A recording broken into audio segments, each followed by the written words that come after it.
Não, né? Não, mas eu vou controlar. Eu colocava um papel no curso. Tudo bem? Difícil a gente não, numa casa de oração, a gente não, num culto consolador, não se sentir alcançado pelas vibrações dos nossos entes queridos. Eu estava aqui orando, aguardando o início, e fiquei particularmente feliz com perceber uma presença muito ilustre para mim, né?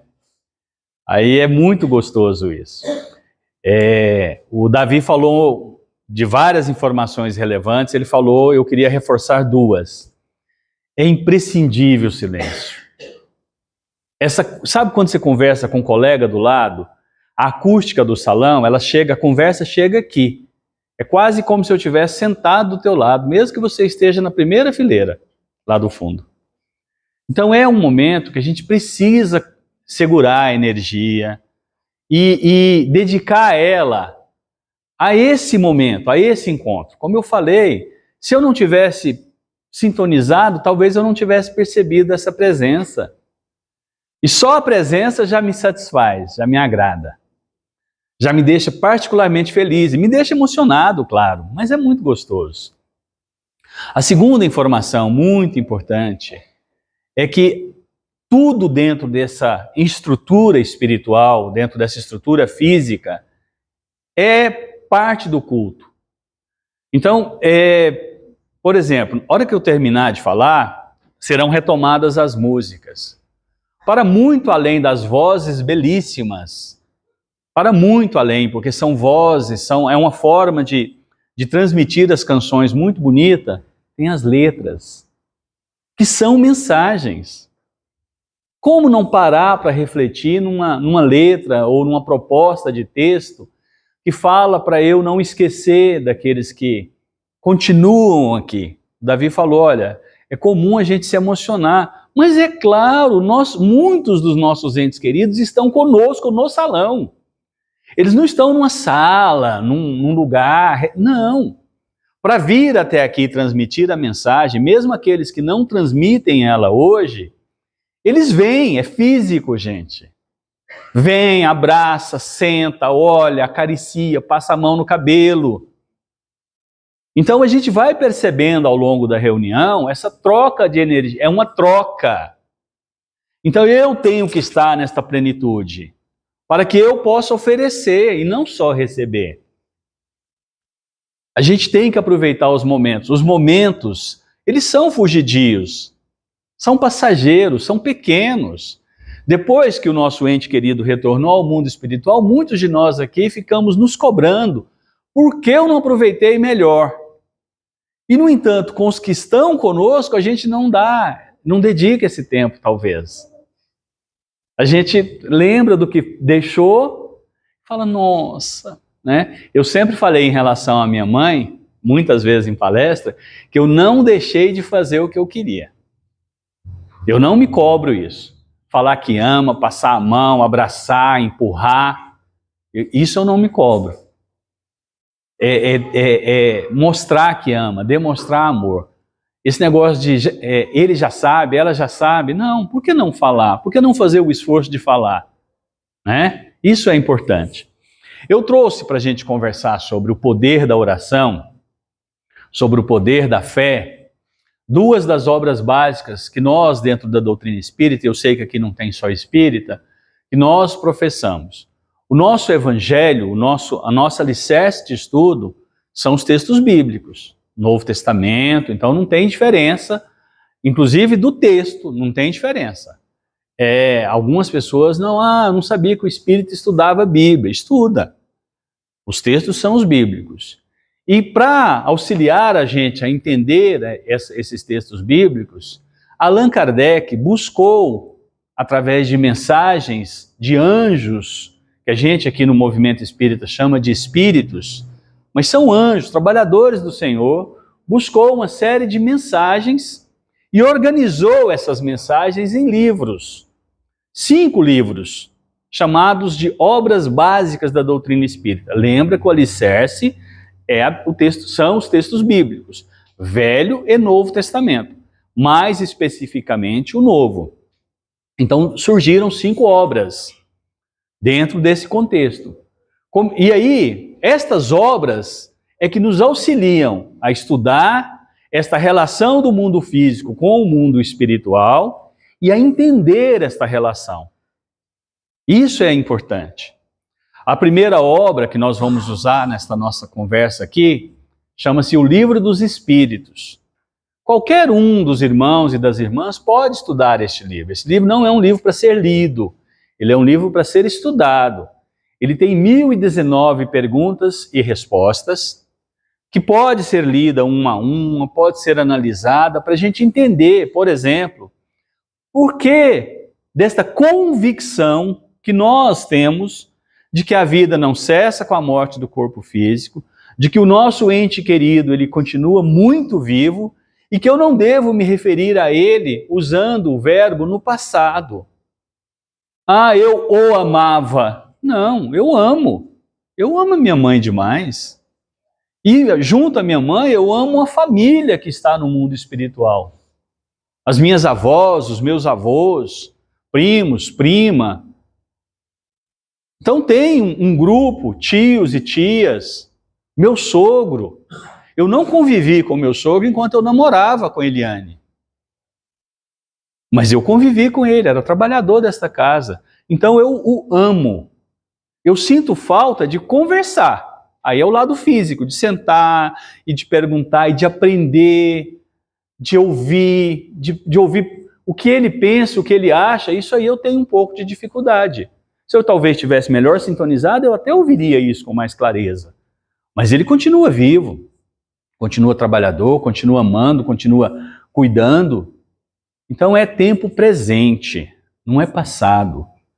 A oração que eu faço ao meu ente querido não pode ser uma oração de lamentação, não pode ser uma oração de sofrimento, tem que ser uma oração de gratidão. Pode até ter um pedido de perdão, que vai ser ouvido. Eu é que talvez não entenda que ouviu, como às vezes eu não compreendo que o meu ente querido entrou no centro junto comigo, que sentou junto comigo. Aí nós estamos presos ao mundo físico. Você fala assim, Paulo, mas como é que sentou junto comigo se daqui tem uma pessoa e daqui tem outra pessoa? É gente encarnado. O desencarnado não está preso nessa situação. Então não é assim. E está comigo, assistindo, ouvindo, intuindo, nós vamos ver nos textos. Então a primeira obra é o Livro dos Espíritos, que você pode, como eu falei, estudar em casa. Ah, eu queria conhecer dessa religião, dessa doutrina, dessa filosofia. Livro dos Espíritos. Ah, mas eu li um romance muito bonito. Livro dos Espíritos. É a primeira obra. Segunda obra, o Evangelho segundo o Espiritismo, que foi a terceira lançada. Entre o Livro dos Espíritos e o Evangelho, tem o Livro dos Médiuns. Mas não é preciso estudar ele agora para quem está se familiarizando ou quer entender, de novo, essa relação.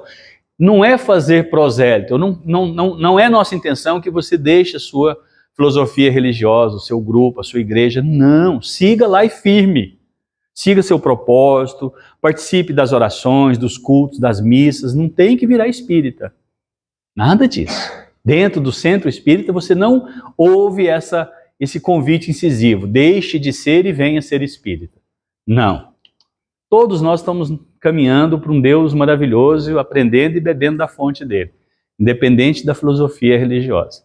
Agora, se quer entender esta relação, como eu falei, quer entender a convicção, quer entender o porquê, aí são essas obras. Livro dos Espíritos, Livro dos Evangelho segundo o Espiritismo. Quais são as outras 3 obras? O Livro dos Médiuns, O Céu e o Inferno e a Gênesis. O Céu e o Inferno é um título meio denso, né? Nós espíritas não acreditamos na existência de céu e de inferno. Tá? Não tem o fogo eterno, porque meu ente querido fez uma coisa muito errada e morreu e agora está no fogo eterno. Não tem fogo eterno. Deus é amor. João diz isso no Evangelho dele. E sendo amor, todos nós estamos embaixo desse amor. Não tem infinito nesse sentido. Vai sofrer até... Não. Nós não deixamos um filho nosso sofrer eternamente. Quantas vezes a gente deu castigo para filho falando assim, nunca mais. E meia hora depois você deixa ele fazer aquilo. Então não tem isso. A primeira obra que eu falei é o Livro dos Espíritos. Como eu disse, ele é um livro que tem perguntas e respostas. Eu sei que grande parte já conhece, tá, gente? Mas a gente precisa deixar mais claro. Esse livro, chamado Livro dos Espíritos, ele é dividido em 4 partes. A terceira parte dele, o livro 3, chama-se As Leis Morais. É a terceira parte. Pergunta 658 é formulada assim: a prece é agradável a Deus? Resposta da espiritualidade, resposta dos anjos, resposta dos mentores, resposta daqueles que são intermediários de Deus. A prece é sempre agradável a Deus quando é ditada pelo coração, porque a intenção é tudo. Orar é nos colocar na presença de Deus e falar com o coração. É deixar transpor as palavras aos verbos, a verborragia, a necessidade de orar bonito, como algumas pessoas falam. Não existe orar bonito. O belo está no sentimento. As palavras, porque se fosse assim, pessoas menos letradas não poderiam formular uma oração. Porque a sua fala estaria eivada de erros gramaticais, por exemplo. Já pensou Deus falando, não vou ouvir a oração do irmão porque ele não teve a oportunidade de estudar. Não é a quantidade de palavras, não é como eu falo, se mais alto, não é como eu vou revestir essa estrutura da oração. É o que eu sinto. E às vezes, alguns de nós, quando deixamos nos levar pelo sentimento, a nossa oração ela é tangibilizada, ela é mostrada a Deus em lágrimas. Quantas não são as vezes que a gente para orar e quando a gente concentra no que vai falar e vai tentando organizar os próprios pensamentos para verbalizar, a gente não cai em lágrimas. É porque está buscando aquilo que a gente tem de mais profundo, que é o sentimento. Como deixar claro para alguém que partiu para o mundo espiritual, que retornou ao mundo espiritual, como a gente deixar claro a oração? Muitas das vezes a gente começa a chorar, porque não consegue sequer falar. E aí é só sentimento. Mas o que tem de melhor que um bom sentimento? O que tem de mais profundo? Muitas das vezes, eu sou muito racional. E essa racionalidade, ela é muito ruim para algumas coisas. Então, às vezes, quando eu vou orar para os meus entes queridos, e obviamente que eu faço isso com frequência, os desencarnados, eu fico pensando, como eu devo me referir? Então, eu fico tentando entender como adjetivar antes de orar, quando eu deveria apenas entregar-me à oração. Eu devo chamar minha mãe de senhora ou de você, já que eu falo do meu pai e de você? Mas parece que ela já virou senhora no meu coração. E aí eu paro às vezes, entende? O meu sogro, que eu sempre chamei por seu João Caçula, não é nem senhor, né? Seu João. Como que eu trato ele quando eu vou orar para ele? Né? Eu sei que as pessoas aqui, inclusive do Obreiros, algumas pessoas o tratavam por Joãozinho. Mas não era melhor eu tratá-lo por Joãozinho? Mas isso aí é desrespeitoso. Não fica preocupado com isso. A oração é um encontro. Eu vou me ligar mentalmente à pessoa. Tem lugares aqui na frente, do lado, tem lugares ali, ó. Tá? Eu acho que... tá bom. Aí pode sentar mais juntinho, né? Sem Covid. Qual o caráter geral da prece? É a questão 659. Olha só, Allan Kardec pergunta à espiritualidade, não é? Se a prece tem uma especificidade que vai além desse encontro. Aí a espiritualidade responde que a prece tem o caráter de adorar a Deus, né? Pensar nele, pedir, louvar, né, agradecer. A gente faz uma prece, normalmente, que vira um peditório sem fim. E a gente, antes de pedir, a gente coloca Deus numa posição que é, como fala, o nosso reflexo. Então, na hora, se eu tenho dificuldade de criar adjetivo para minha mãe, para o meu sogro, para um parente, quando eu vou orar para ele já desencarnou, imagina para Deus. Então a gente acha que os títulos que nós usamos aqui no mundo e que envaidecem as pessoas, eles podem também ser usados para Deus. E eu fico assim, na introdução da prece, Senhor, Deus, Rei dos Reis, Senhor de tudo, Pai soberano, sumo sacerdote. Não precisa. Se a gente pegar os textos do Novo Testamento, Jesus falava só uma palavra para se referir a Deus: Pai. Numa simplicidade e numa profundidade única. Pai, meu Pai, Pai, meu Pai. Ele não ficava preocupado com essa introdução. Apenas uma referência: Pai. E Jesus, que foi para nós o intermédio mais direto que nós tivemos com Deus, ele orava todos os dias, o dia todo. Imagina nós que precisamos de verdade pela nossa pequenez espiritual. O Cristo orava. Quando os pescadores que vieram depois a ser seus discípulos e que se tornaram depois seus apóstolos, levantavam para pescar, 3:30, 4 horas da manhã, Jesus já estava orando. Ele já estava em comunhão com Deus. Gente, não tem ninguém com uma conexão, não passou por nós, ninguém com conexão mais direta com Deus. Nós usamos intermediários, que são esses bons espíritos que eu falei na casa espírita, ou os anjos que a gente escuta nas igrejas, das quais alguns irmãos e irmãs frequentam. São os mesmos grupos, são os nossos intermediários. É como se fôssemos assim, nós oramos para Deus, mas para ela chegar e ser atendida, a primeira conexão é com aqueles que estão mais próximos, que levam a este, que levam aquele, e dependendo do grau de prioridade, chega mais à frente. Mas é Deus, eu oro a Deus.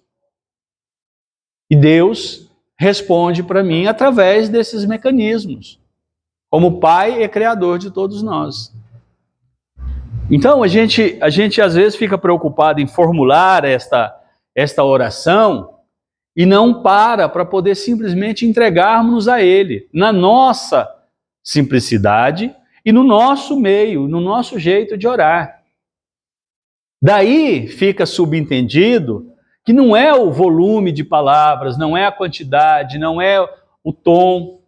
A oração é uma conversa. Se eu me sinto bem formulando o Pai Nosso, e se eu aplico no Pai Nosso, na oração da Ave Maria, a minha fé e a minha convicção, se eu prefiro orar a prece de Cáritas ou a prece de São Francisco, isso não tem o menor problema, não está errado. Muito pelo contrário, é a forma que eu tenho de conectar-me com Deus. E eu aplico nesta oração. Agora, eu não posso somente verbalizar uma prece e não gerar compromisso espiritual com o que eu estou falando e com o que eu estou buscando. Daí a fala inicial, que esse ambiente, o Davi falou, ele é todo o ambiente do culto consolador. A conversa paralela, o WhatsApp. Porque eu vou... Gente, nós chegamos num momento em que a gente não consegue ficar um pouco de tempo aqui sem conversar. Nada vai passar da hora. Um dia desse, nós vimos numa atividade religiosa, aqui ou na sua igreja, ia cedo para lá e voltava no fim do dia. Ninguém tinha celular. Alguns não tinham telefone fixo em casa. Agora a gente não consegue ficar alguns segundos sem responder alguma coisa. Nós nos tornamos indisciplinados com Deus. Precisa a gente lembrar disso, né? Custa deixar em modo avião Vamos voar agora. Mas é um voo com Deus. A segunda obra básica que eu citei aqui no começo, tem alguns capítulos que falam dessa forma de orar. Alguns dos textos eu já falei aqui, né? Capítulo 25 do Evangelho, o Evangelho segundo o Espiritismo, diferente do Livro dos Espíritos, para aqueles que não conhecem, o Livro dos Espíritos são perguntas e respostas. E fala desta relação do mundo físico com o mundo espiritual.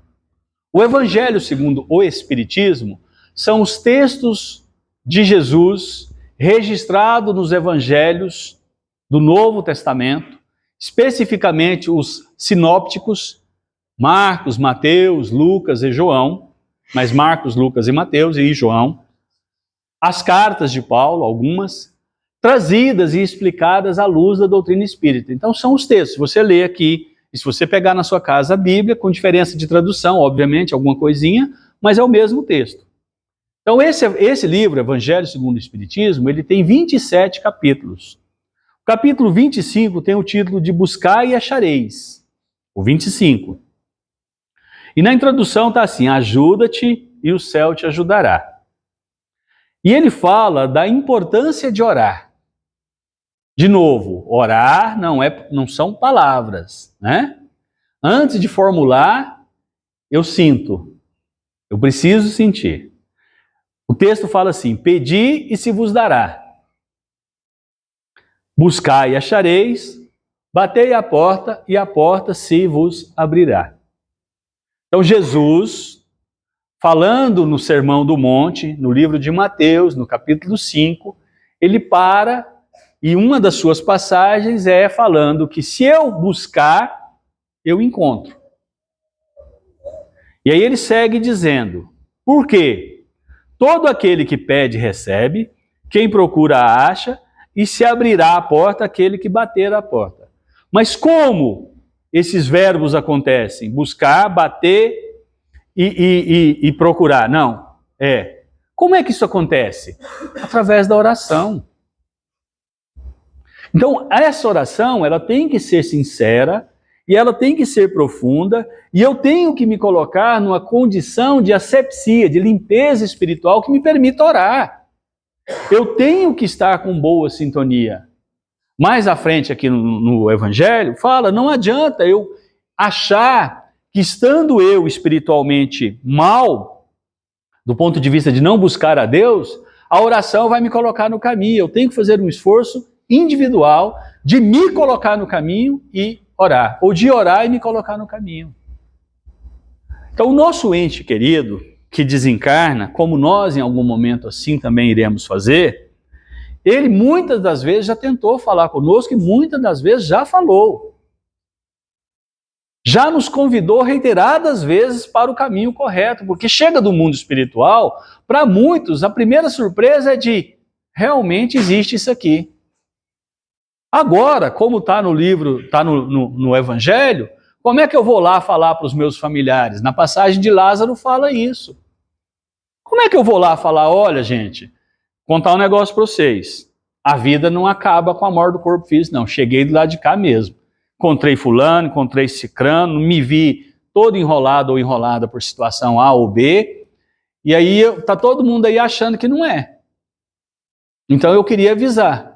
Lembra da passagem de Lázaro? Como é que eu aviso? Aviso aqui, através do Paulo. Avisa através do Davi, avisa através do coral, avisa através da psicografia, avisa através dos livros. A gente tem reiteradas provas da continuidade, mas a gente insiste em permitir-nos viver na dúvida e a hora que chega, fala, perdi o tempo, poderia ter aproveitado melhor. O Evangelho fala numa passagem aqui, que se não existir nada, pelo menos eu já consegui me organizar espiritualmente melhor enquanto eu vivo, me tornar uma pessoa melhor. O Evangelho fala. Já pensou? Se fosse só por isso? Não, levar a vida mais leve. Mais à frente fala assim, ó.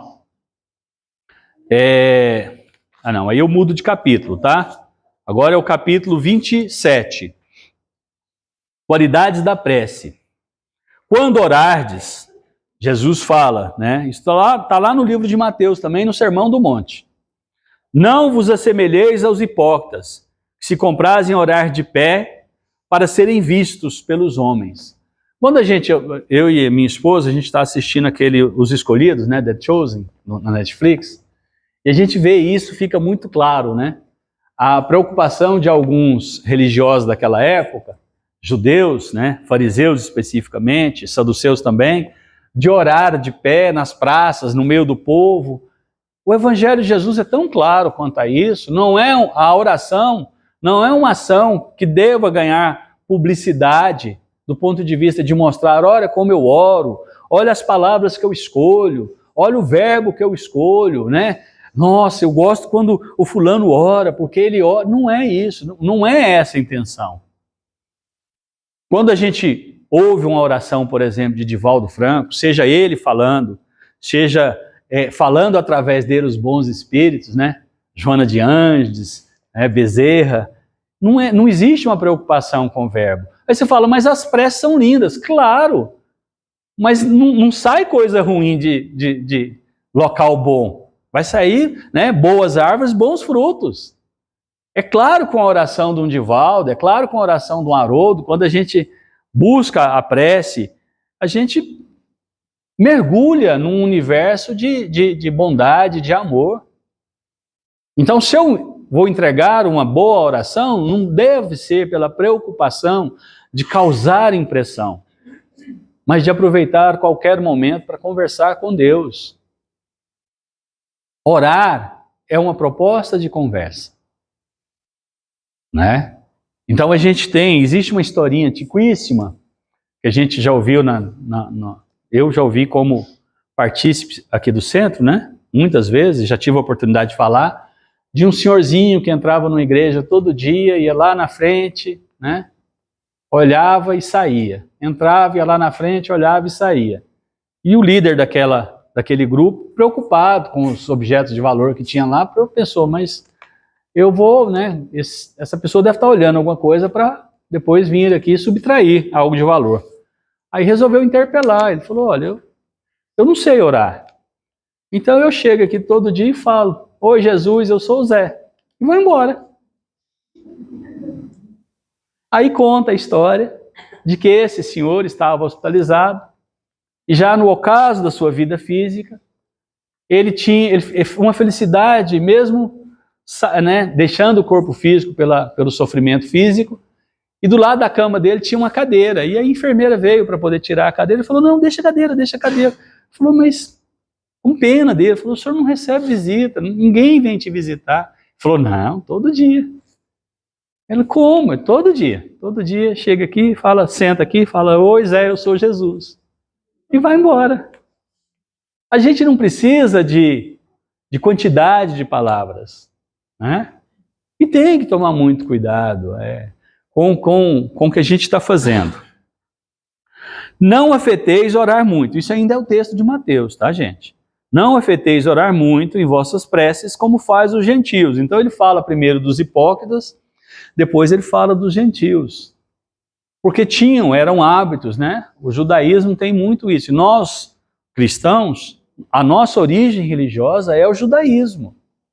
Então nós, às vezes, nos prendemos a alguns hábitos, alguns rituais que vieram do judaísmo e não sabemos, inclusive, por que fazemos o que fazemos, né? Parafraseando o Mário Sérgio Cortella, lá, o filósofo. A gente não para pensar por que fazemos o que fazemos. Não raciocina sobre o que estamos fazendo. E viramos refém daquilo que a gente fala, não, mas minha bisavó fazia, minha avó fazia, minha mãe fazia, eu faço, e agora eu estou passando para os meus filhos. Por quê?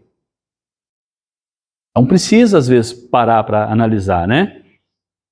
E ele segue dizendo, quando orardes, se tiver alguma coisa contra alguém, perdoa, a fim de que o vosso Pai que está no céu também perdoe. Então eu preciso me reconciliar comigo e me reconciliar com o outro para entrar em oração. Olha o quão difícil é esse processo. Ele é desafiante. O que Jesus está falando é que não basta verbalizar. Eu preciso entender o que é isso. E eu preciso me reconciliar, primeiro comigo. Eu preciso estar num momento bom. Nós todos, no mundo de prova e expiação, nós somos todo mundo pecadores por essência. Errantes. Todos nós erramos. Mas o fato de eu ter errado não é um salvo-conduto para eu continuar errando. É o contrário, eu tenho que olhar e falar, olha, não tem a menor condição, depois que eu tenho consciência do erro, continuar. Agora eu tenho um preço, eu tenho um processo para experienciar, que é o que irá me reconduzir à presença de Deus. E isso, claro, que não é uma tarefa fácil, né? Ainda dentro do texto... Ele está 5 minutos adiantado? E você não me fala? Misericórdia. Ainda dentro do Evangelho, ainda dentro do capítulo 27. Eficácia da prece. No livro de Marcos, no Evangelho de São Marcos, tem uma referência que Jesus fala assim: o que quer que você em oração peça, será atendido. E aí a gente fica olhando essa passagem e fala, olha, ou Jesus falou a verdade, eu posso pedir qualquer coisa, ou ele mentiu, porque eu estou pedindo e ele não me entrega. Só que tem uma sequência. O que quer que peça em oração será atendido, se for para o nosso bem. E nem tudo que nós pedimos, ainda que a gente acha que nos fará bem, é para o nosso bem. Então isso é uma coisa para a gente refletir. O que eu estou pedindo para Deus? E vai ser positivo para mim? Quantas vezes nós paramos para analisar e fazer um exercício pequeno, como proposto por Benjamin Franklin, de falar assim, e se eu colocar uma condicional no nosso pensamento? Como é que eu seria se eu tivesse tal coisa? Para pensar, com base no que eu sou. Eu estaria dentro do centro se eu não tivesse um ente querido que me é muito querido desencarnado? Ou o ente querido desencarnado é comum. Alguns dos irmãos e das irmãs devem ter feito isso. Ó. Desencarna alguém, vocês foram até alguém que sabiam ser espírita e falou assim, você sabe onde tem aquelas cartinhas? E nunca nem imaginaram conhecer o Obreiros do Caminho. Então a gente foi premido por uma situação. E aí a gente vem. E aí às vezes gosta ou da palestra, ou da música, ou da mensagem. E fala, não, sabe do negócio? Eu vou continuar. Vou lá outras vezes. O salão cheio, igual está aqui, é nessa atividade. Terça e quinta, reunião pública, 8 da noite, para quem quiser vir, não é tão cheio. Por quê? Porque em que momento que eu me desperto? E cada um no seu tempo. A gente não está cobrando ninguém, não, gente. Cada um de nós no nosso tempo. Não tem errado. Mas o que eu pedi em oração será me entregue, mas Deus, na sua grandeza e na sua estrutura sábia, Ele enxerga todo o caminho. Nós enxergamos só parte. Então o que nos acontece é só parte do caminho. E a nossa visão, ela é circunscrita a essa parte. A gente não enxerga o todo. E o todo tem mais do que o que a gente está conseguindo enxergar. O que parece que Deus nos tira, na verdade Ele nos deu. Existem livramentos, existem situações que a gente não consegue jamais entender, mas Ele fala, olha, esse é o melhor caminho. Porque lá na frente vai fazer sentido. E aí é lá na frente, eu não consigo entender o agora, o tempo presente, e a gente é muito exigente, a gente faz uma oração para Deus, fala assim, Senhor, o Pai Nosso, que todo mundo orou aqui no começo, seja feita a sua vontade, não é essa? Assim na terra, como nos céus, né? Seja feita a sua vontade mesmo, ou a gente na intimidade fala assim, Senhor, seja feita a sua vontade, desde que a sua vontade seja a minha vontade. Porque se a sua vontade não for a minha vontade, seja feita a minha vontade travestida da sua vontade. Amém. Porque ué. Seja feita a sua vontade, ore e confia. É a vontade de Deus que é sábia. Imagina deixar para o filho pequeno decidir o que é melhor para ele. Ele chega de manhãzinha para você e fala, olha, eu não quero estudar. Ah, não, então tá bom, você não quer estudar, então não vai estudar mais. Tá tranquilo, vou te tirar da escola. Nós sabemos que não é o melhor. Ele às vezes não sabe, não, mas ninguém merece levantar às 5h30 da manhã para estar na escola às 7. Então, a visão de Deus, que nem se compara com esse exemplo pobre, é muito maior do que isso. Lá na frente fala assim, ó, há pessoas que contestam a eficácia da prece e se baseiam no princípio de que conhecendo Deus nossas necessidades, é supérfluo expor-lhes.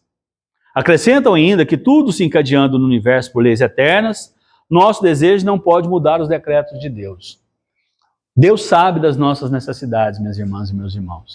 Mas Ele espera de nós, no mínimo, o reconhecimento de que estamos nos encadeando dentro de um processo dele. A oração, antes de mais nada, é uma forma que Deus enxerga de nós nos colocarmos na presença dele e entender que somos submissos a ele. A gente vive uma vida muito arrogante, de autossuficiência, achando que não, eu posso tudo, eu resolvo tudo, não tem problema. E toda hora que nós nos deparamos com um problema, é a oportunidade de rever a nossa pequenez. Nada está fora do controle de Deus, mas eu tenho que me colocar na presença dele. Fechando a nossa conversa, no mesmo capítulo 27 do Evangelho segundo o Espiritismo, está assim, ó, a prece é uma invocação. Então, orar é invocar a Deus, invocar aos bons espíritos, invocar aos anjos, invocar a Jesus. É uma prece. Por ela, um ser se coloca em comunicação mental com outro ser ao qual se dirige. Ela pode ter por objeto um pedido, como foi falado lá no capítulo 25, um agradecimento ou uma glorificação. Não é só para pedir que se ora. Nós não deveríamos começar o dia sem uma oração. Antes de pegar o celular para olhar o WhatsApp, a conexão tinha que ser com Deus. Tem que ser com Deus. Eu acordei, poderia ter desencarnado. É mais um dia, é mais uma oportunidade. Isso é muito, muito bom. Agradecer pelas pessoas que estão conosco. Que bom que estão aqui no meu mundo, pertencem a este mundo em que eu estou. Estamos dividindo esta oportunidade histórica no curso de uma encarnação. Ela pode ter por objeto, pode-se orar por si mesmo ou pode-se orar por outra pessoa. Pelos vivos ou pelos mortos. Mortos do ponto de vista físico, ninguém morreu. As preces dirigidas a Deus são ouvidas pelos espíritos encarregados da execução de suas vontades. Aquelas que são dirigidas aos bons espíritos são levadas a Deus. Então, se eu quero pedir alguma coisa, eu entender isso. Quando se ora a outros seres, se não a Deus, é apenas na qualidade de intermediários, intercessores, porque nada pode fazer sem sua vontade. A prece não pode ser uma ação mística. Não é o misticismo. Então não é o rito. Não é. Senão eu viro refém do ritual. E preocupado com o ritual, eu perco a conexão com Deus. É um momento muito nosso. É um momento muito íntimo. Por isso que Jesus fala, quando orardes, buscai o teu quarto, entrai, fechai a porta e em segredo ora a Deus. Mas ele não está falando, a gente está preso no lado físico dessa expressão e não é. Ele está falando de buscarmos-nos em nós mesmos. Eu posso orar segurando naquela barra dentro de um ônibus.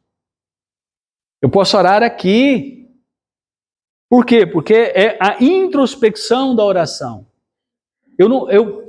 Me favorece fechar os olhos para concentrar, mas eu posso orar de olhos abertos se eu estiver um nível de equilíbrio e de concentração sem problema nenhum. Posso orar com luz acesa, posso orar com luz apagada. Para fechar, a prece é recomendada por todos os espíritos.